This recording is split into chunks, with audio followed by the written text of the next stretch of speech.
cars yourself or getting a relationship at a dealer or whatever where they have all of that stuff. It's super important. The calibrating, you just have to know. I mean, the real thing is you just got to know, right? And you got to know when the car needs to either A, go back to the dealer to get recalibrated, or you've got to invest in the stuff, right?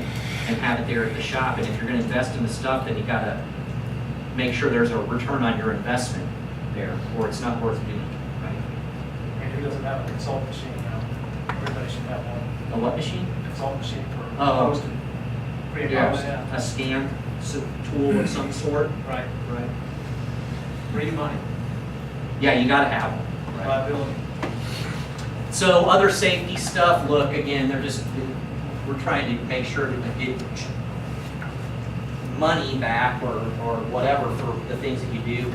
If you have to test the system in-house or at a dealer, if it's to the dealer, there's a cost to drive the car to the dealer, right? I know I'm being nitpicky here, but let me tell you something.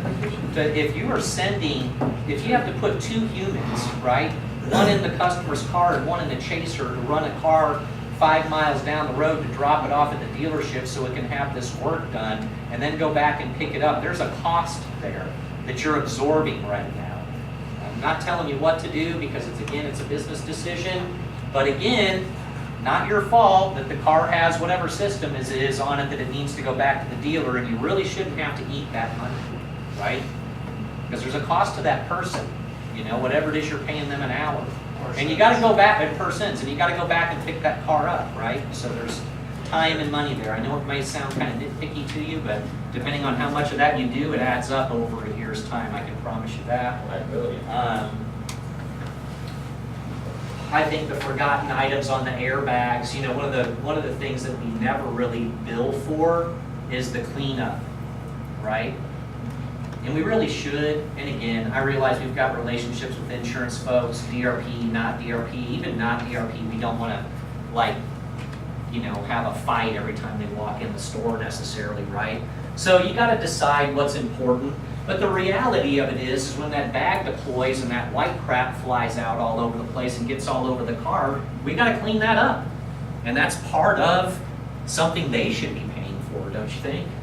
Again, they insured the car, insured wrecked the car, bag deploys, shit flies out, Phil eats it.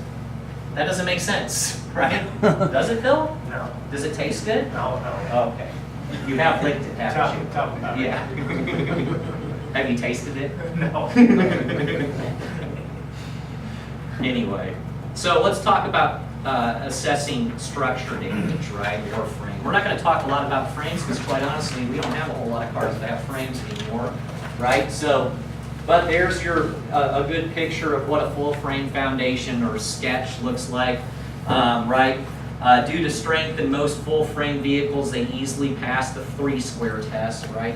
They run a center line. This is back when Phil started, right? And they'd have a string and a washer, and you'd line them up down there, right, Phil? And you get down there and you go, yeah, I think we're good, right? That's when you used an oak liner to pull it. A bulldozer. Yeah. You know what an oak liner is? Any of you young people know what an oak liner is? That's when you wrap a chain around the front or the rear bumper reinforcement, and you wrap that chain around a good strong oak tree, and you freaking hit the gas until it pulls it back out the hole. Y'all don't have one of those in the shop? No? A saw pull, you use a pine tree. Yeah, pine trees work good for a saw hard pull. pull. You Hard pull, you need oak. See it done. Some mom would do it like way back in the Yeah. day. Hopefully we're not. I'm joking, but shockingly that shit actually used to get done. I wish I was kidding, but I'm not kidding. It really was such slam a it, big... drive. Yeah, slam it. Yeah, my frame machine's tied up. I use the forklift. Well, it's got hydraulics. It's got hydraulics, yeah. So the difference between, I'm not going to spend a lot of time on this either, but unibody versus full frame construction. Obviously, everybody in here knows the unitized cars. That's basically every car that you work on minus trucks, right, these days. The way they're built is to be built like an accordion, right, where the part in front of it collapses into the part next to it. And the whole idea behind unitized car is just to keep the safety cage intact, right, where the human is. That's why the cars fall apart. Now these cars, which quite honestly Tahoes and Expeditions and all those, and even probably some of the trucks are shockingly, they're actually a combination of a full-frame vehicle and a unitized car these days.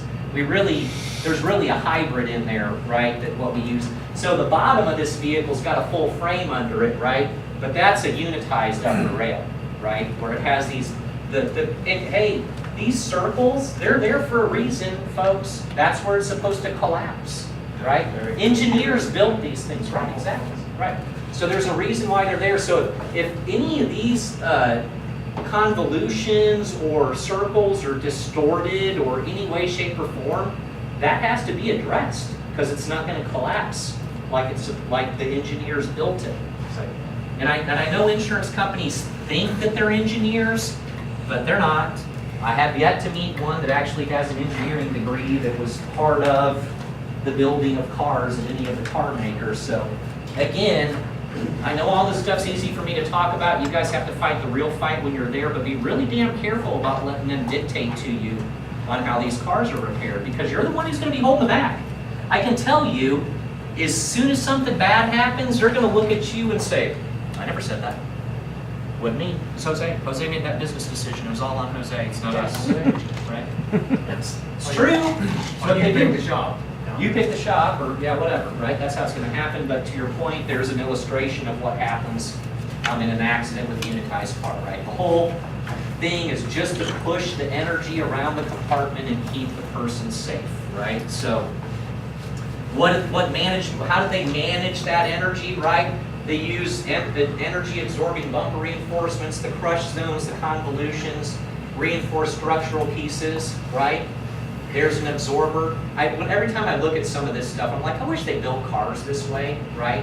Where when you took the damn thing apart, it actually had where you splice something in a different color, right? Like, and when you, wouldn't it be cool if you took a car apart and everything that was red was high-strength steel or something, right? So you knew what the dust they were dealing with. Wouldn't that be cool?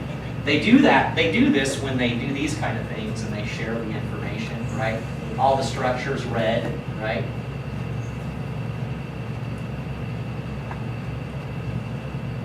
So the other thing to talk about with new design, right, and this again is kind of antiquated, but I'm going to bring it up anyway. I'm sure everybody in here's ran into boron at this point, right? Yes? No? Maybe? Yeah, usually you find it pretty quick when you put a drill bit on it, a regular drill bit, and it eats it up like it wasn't even a drill bit, right? Yes, everybody's dealt with boron. Yes, no, maybe. So you've got to have special drill bits. You also need to bill for those. That's not a cost of doing business, by the way. Eating drill bits to replace boron steel that's not something you should be doing, right? It's a business decision that you make, but you shouldn't be. So, but things we have to deal with, right? We've got boron steel. For those of you who haven't dealt with it, boron steel is very rigid. You cannot be repaired unless you've seen something that I haven't. It's a replace only. Pardon? But it would be like on the beat over there. It can be. This on this car, and this is like an 0. I think it's an 03 Volvo. And that's how long boron's been here. All of this is boron. All the dark is boron, right? But it changes from car to car. So this is a Volvo. Where Honda may put it or where someone else may put it may not be in the same place, right? The point is of these next slides that come up is you have to know what it is that you're dealing with. You have to have a way to look this stuff up and to know, and then bill accordingly, fix it properly and bill accordingly, right? Okay, so there's the boron. We have tension rail sections. We have a lot of aluminum, right? The other substrate that's coming out now, we've got other substrates, carbon fiber, that we're going to have to deal with if we haven't dealt with it already, right? Does anybody have anything carbon fiber come in that you haven't come up with yet? Yeah. So that's a whole different thing that you got to go through with carbon fiber. Look at something, right? And it's hazardous as hell, so there's a whole safety thing that goes along with carbon fiber too. You can't just go out there and go running sanders over it. Not that we shouldn't always have a safety mask on, but that stuff will kill you, like quickly, right? So you got to be careful with that. We talked about unibody structure on full-frame vehicles. So Oh, well, there's my slide that shows you where the boron is on the 03 Volvo. I thought I had that, right? Here's a BMW. Again, this is an 03 with a tensioned rail. And I don't know that a lot of us fix a lot of BMWs in here or not, but did you know that BMW says you cannot repair that rail at all, period? We've got even just a little bit of damage on it. It's got to have a new rail. We can argue about it if we want, but at the end of the day, the car maker says so.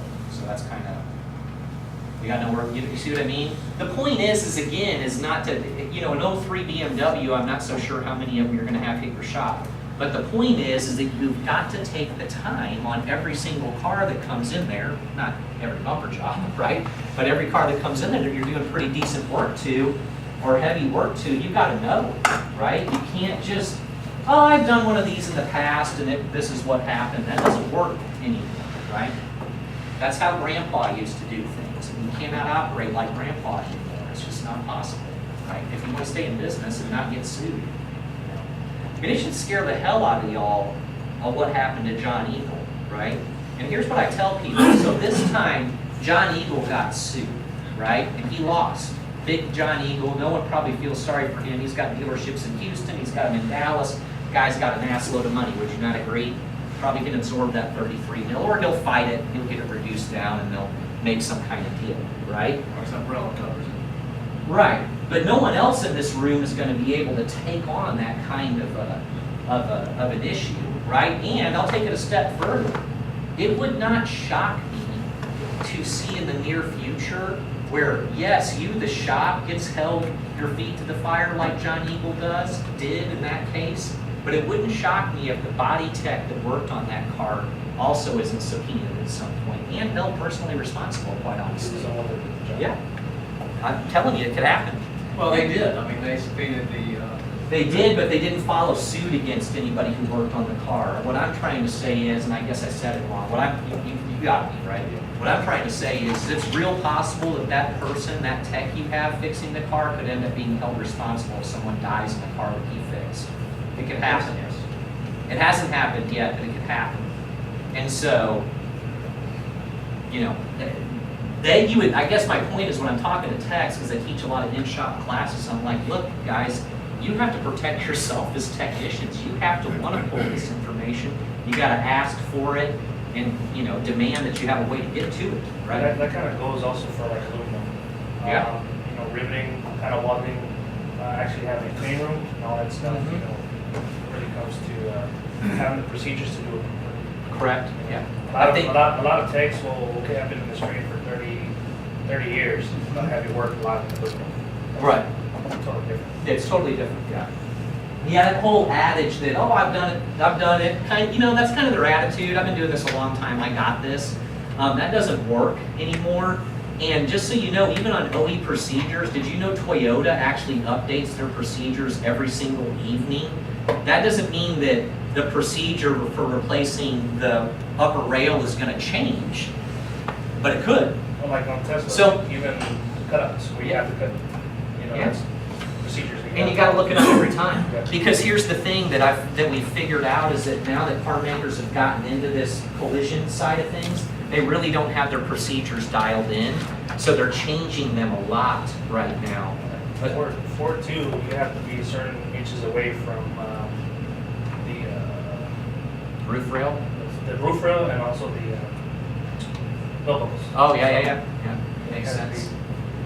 Yeah, I know that, like I was teaching at Toyota in Dallas to Toyota dealerships because they hire us to do that. And we had a bunch of Toyota guys in the room.